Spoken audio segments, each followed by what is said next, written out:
கிறிஸ்துவிலே மிகவும் பிரியமானவர்களே, 11/12/2024 உங்களை சந்திப்பதிலே மகிழ்ச்சி அடைகிறேன். வாருங்கள், ஒரு நிமிடம் நாம் ஜெபிப்போம்.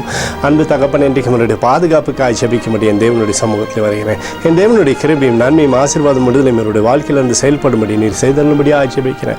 எல்லா பொல்லாப்பு நாசமோசம் விலக்கி வர நீங்கள் பாதுகாத்துக் கொள்ளுங்க. பாம்புடைய கிருபை இவரோடு இந்த அற்புதத்தை செய்யட்டும். செல்லக்கூடிய இடத்துலலாம் தெய்வீக மகிமையினாலே சகலத்தையும் ஜெயிக்கும்படி செய்யுங்க. இயேசு கிறிஸ்து சிந்தின பரிசுத்த ரத்தத்தை இவர் மீதும் ஒரு குடும்பத்தின் மீதும் ஒரு செய்கிற சகல காரியத்தின் மீதும் பூசுகிறேன். ஆகவே இந்த நாள் முழுவதும் தெய்வீக நன்மையினால் இவருடைய வாழ்க்கையை திருப்தியாக்கும்படி நீர் செய்தருளும்படியாக ஜெபிக்கிறேன். தகப்பனே, நீதிமொழிகள் 23:18 படி நிச்சயமாக முடிவு உண்டு, உன் நம்பிக்கை வீண் போகாது என்று சொல்லி எழுதப்பட்டிருக்கூடிய வார்த்தையின்படி ஆண்டவரே, நம்பிக்கையோடு அப்பா இவரிருந்து சகலத்திலுமே ஜெயிக்கும்படி செய்யுங்க. இயேசுவின் நாமத்திலே ஒப்புக்கொடு ஜெபிக்கிறேன் நல்ல பிதாவே, ஆமேன். பிரியமான ஜெப பங்காளரே, ஒரு நிமிடம் நம்ம இந்திய தேசத்திற்காகவும் ஜெபிப்போம்.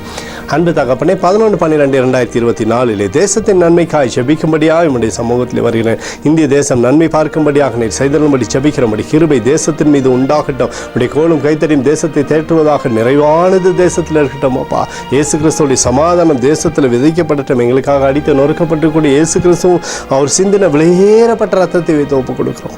அத்தோடு இந்திய தேசத்தில் எழுப்புதலை தரும்படியாக ஜெபிக்கிறேன். எழுப்புதலை தருவீராக, எழுப்புதலை தருவீராக, எழுப்புதலை தருவீராக, எழுப்புதலை எங்கள் கண்கள் பார்க்கும்படி நீர் ஆசீர்வதிக்கும்படி ஜெபிக்கிறேன். நேற்றும் இன்றும் என்று மாறாதவராகி இயேசுவின் நாமத்திலே ஒப்புக்கொடு ஜெபிக்கிறேன் நல்ல பிதாவே, ஆமேன். பிரியமான ஜெப பங்காளர்களே, ஏழை எளிய மக்களோடு நம்ம கிறிஸ்மஸ் விழாவை கொண்டாட இருக்கிறோம். அதனுடைய தேவைகள் சந்திக்கப்படணும், அதில் நன்மைகள் நடக்கணும் என்று சொல்லி தொடர்ந்து ஜெபித்துக் கொள்ளுங்கள். கர்த்தருக்குள் நீங்கள் வளரும்படி உங்களை வாழ்த்தி ஆசீர்வதிக்கிறேன். ஆமேன்.